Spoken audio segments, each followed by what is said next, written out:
Bien-aimés du Seigneur, bonjour à tous et à chacun. Vous êtes rassemblés pour la halte spirituelle pour la journée. C'est parti. Nous sommes dimanche, le 4 décembre, le deuxième du temps de l'Avent, à Matthieu 3, 12 premiers versets. La voix de la prophétie s'était tue pendant 400 ans. Voilà, Jean le Baptiste a parlé avec un tel feu que les gens ont cru que Dieu avait maintenant brisé ce long silence. Même beaucoup de pharisiens et de sadducéens étaient convaincus, ou du moins prêts à l'envisager. Nous connaissons mieux les pharisiens. Ils ont une si mauvaise presse dans le Nouveau Testament. Il a dû falloir une force immense pour les faire sortir de leur étude de la Torah, la loi. La Torah était la parole définitive de Dieu selon leurs croyances, mais ils étaient là à écouter une nouvelle parole de Dieu. Le nouveau prophète de Dieu ne les a pas flattés. Couvés de vipères, fausses de serpents, ne vous fiez pas à vos écritures, disait Jean-Baptiste, à votre passé, leur dit-il. Dieu est capable de faire une chose nouvelle. Mais en toute justice, ils avaient mis de côté leurs commentaires et étaient venus écouter. Oui, Saint Paul avait été un pharisien et il a fallu la puissance de Dieu pour chasser ces vieilles certitudes. Ceci semble plus accommodant.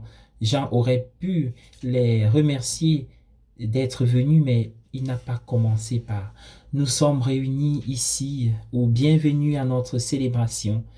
Jean est un diamant brut, un diamant non taillé. Il a la dureté, mais il y a peu de beauté et peu de lumière qui passe. Enlever la rhétorique et son message est conventionnel. Des collecteurs d'impôts vinrent se faire baptiser et lui demandèrent, Maître, que devons-nous faire? Il leur répondit, ne collectez pas plus que la quantité prescrite pour vous. Des soldats lui demandèrent aussi, et nous, que devons-nous faire? Il leur dit, n'extorquez pas l'argent à quelqu'un par des menaces ou des fausses accusations, et contentez-vous de votre salaire.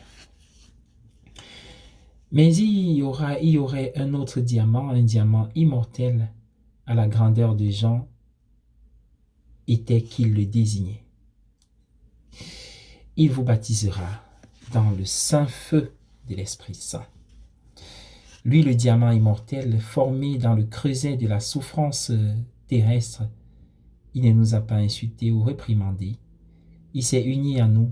Avec lui, chaque mortel qui souffre peut être un diamant immortel. Peut dire avec Hopkins, je suis tout à la fois ce que le Christ est, puisqu'il était ce que je suis. Bonne journée à tous, bon dimanche, bon deuxième dimanche de l'Avent.